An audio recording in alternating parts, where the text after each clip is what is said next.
Big Hey y'all, Bad my name is John. John Mitchell. I'm a certified financial coach. The purpose of this video and this YouTube channel is to teach you how to master the personal finance basics.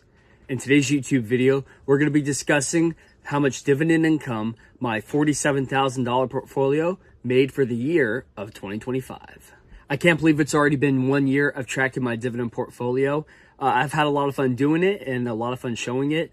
And the biggest reason why I did this in the first place was because I'm in the military, and while my current assignment doesn't send me out to do field training, my previous one did a lot. And it's hard to make passive income on the side when you're working on the weekends and during the week late at night all the time. So what I wanted to accomplish was show you all folks how to make money at home, albeit, a little bit over time, but how you can also make it grow over time.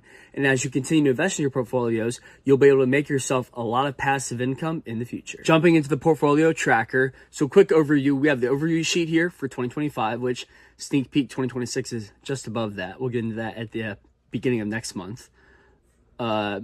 Here we have my taxable or bridge account on the top piece. Again, it's after taxes. So I take the taxes out and show you the returns here. We have the Roth IRA, and at the very bottom, we have my kids' Uniform Gift to Minors Act, because that's how we're saving for his future, college, or whatever it may be. Next, we have our income sheet. It's broken out the same as the other one, where you have the taxable brokerage, the Roth IRA, and then my kids' account below that. And then last but not least, we have the data sheet. On this data sheet, it's supposed to be my path to financial freedom with dividends, and anticipating how much income I'll make in the future. Moving back over to our overview sheet, as you can see for 2025, I'll go ahead, I'll review each ticker a little bit, and if they saw a dividend increase, I'll mention that. So we'll just kind of start going through that now. Allstate, so one thing I didn't realize when I bought them is that I don't think they've had a dividend increase at all, at least when what I was doing on my research again. The yield's fantastic, which is one reason why I jumped into them. So I haven't made up my mind if I want to keep them or get rid of them. So more to follow on that one in the future. Canadian Imperial Bank continues to be my workhorse of the whole portfolio. If you haven't noticed, it makes up the majority of my account in value and percentage. This is a COVID buy, and for no reason, I just bought this stock. And as I started educating myself on it, I realized, oh, this is actually a pretty good income payer. The best part about this company is that they actually increased their dividend by about 9% during the year. So that's pretty awesome. That plays right into our strategy of having at least a 4% yield, as well as having at least or close to 10% growth in the dividend year over year. So Canadian Imperial Bank is right on top of that. CubeSmart, what do I have them on here? They are kind of a loser in our portfolio. They only had a 2% increase in this. So they might be someone I'm looking to get rid of because their yield's good, but their growth isn't. So I think I might be looking to drop them this year.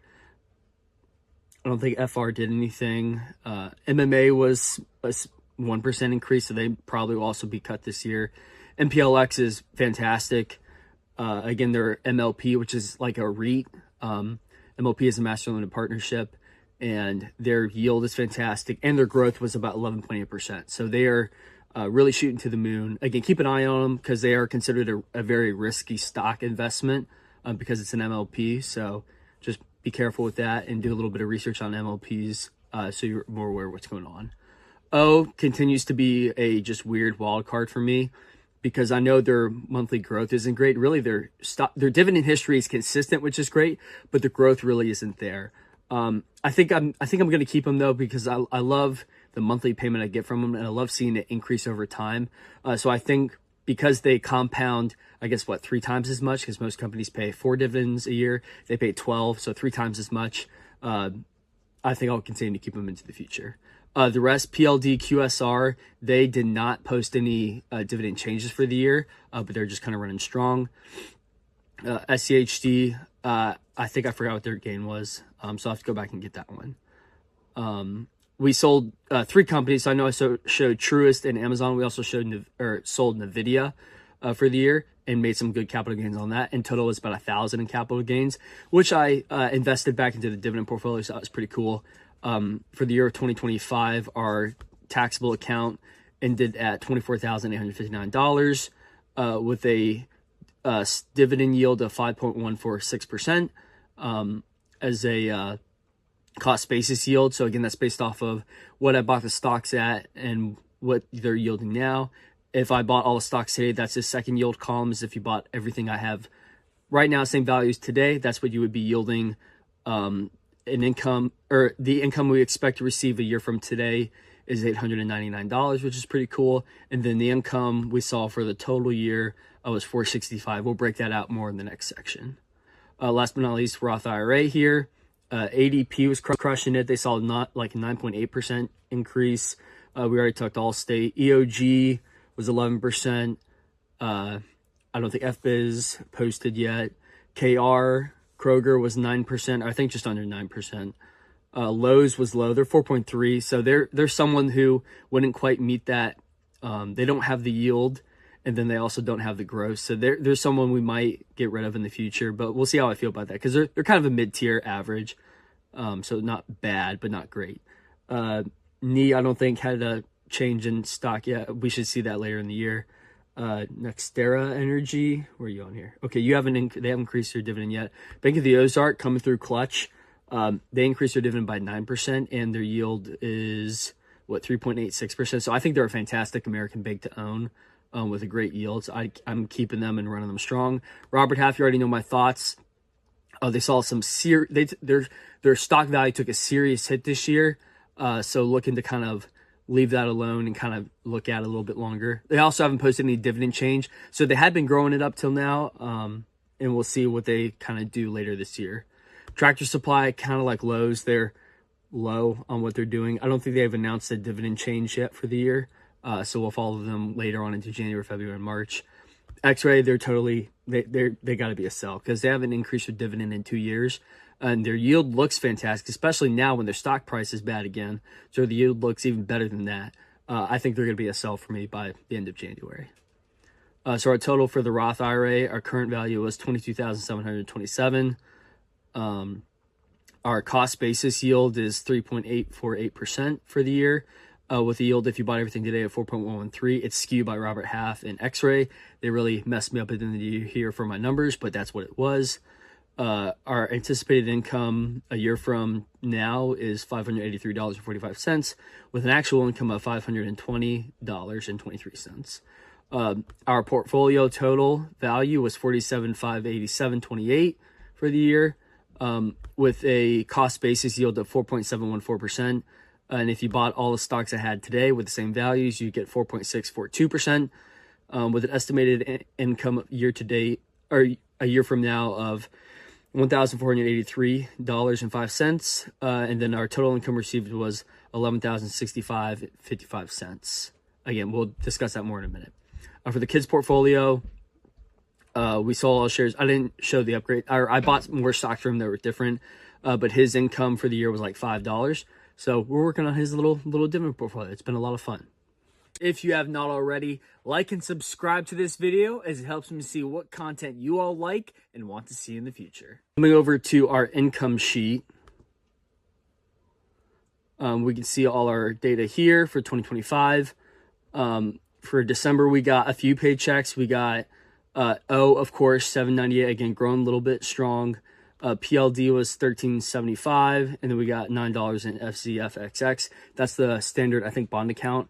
I've since moved all that money to all the stock, or to all my other stocks that I own. So I told you I'd do that. I dragged my feet through November and December, but I finally dispersed that money to all the other companies. So starting in 2026 now, this coming year, you'll see that reflect in my dividend payouts, which will be a lot higher starting off the new year. Our total sum of dividends for the month of December in our taxable account was $30.73. So I think that might have been our lowest month of the year, second lowest month, or third lowest month of the year.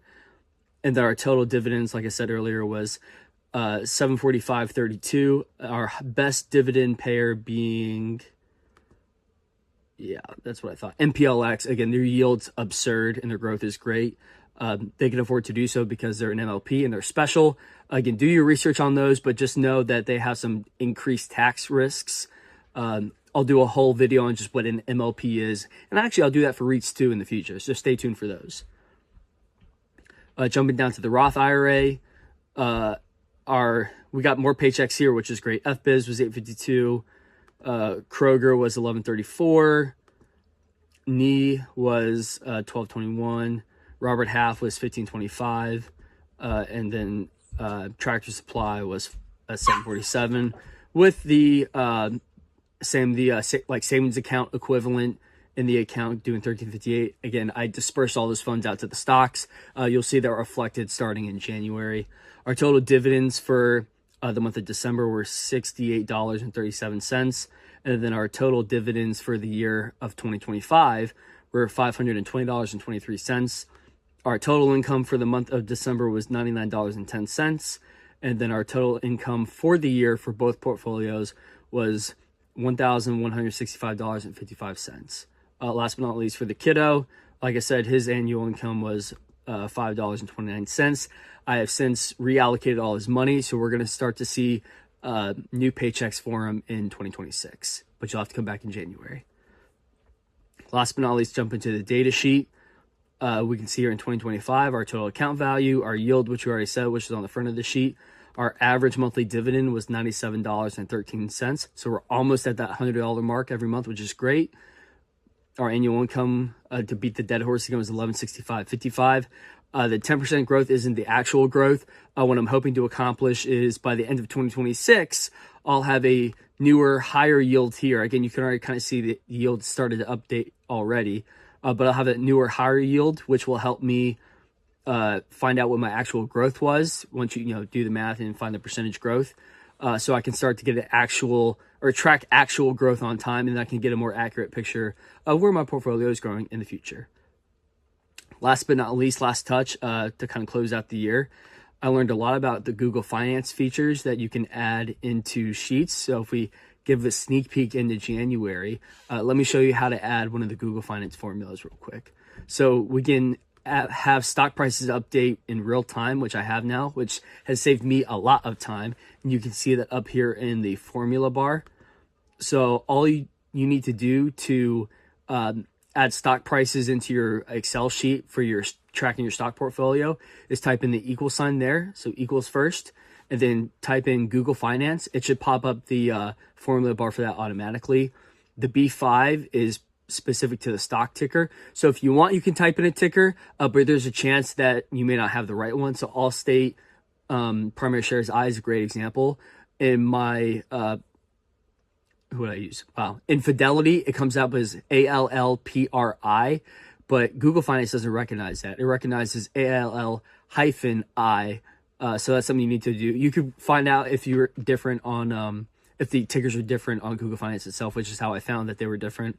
But you put the stock ticker there in B5, and then again, open up Google Finance formulas, and they'll tell you how to get the attribute. You can see it highlighted there, the attribute. And in quotations, I put the word price, and then it pops up price. This is a very sneak peek into not just 2026, but I plan to have an entire dividends like champions and aristocrats sheet that'll have 250 some plus companies and all their portfolio data like this. There was a open source sheet that I was able to use that I used to build my portfolio originally. I don't know what happened, but that sheet is no longer updated. So I'm going to build a sheet for you, all the users, to use that will be updated in near real time, which is pretty awesome. I hope y'all enjoyed today's video. Like I said, all I wanted to show you was that whether you're working extra hours late at night or don't have time for a side job or something like that, there's an easy way to make income on the side, and having a dividend portfolio is a great start and a way to do that. And it's the way I do it. So I love doing it. I've appreciated having your accountability on doing these videos because without you, I'd be a lot more lazy with my portfolio, and it's grown a lot over the last year. So thanks y'all for holding me accountable.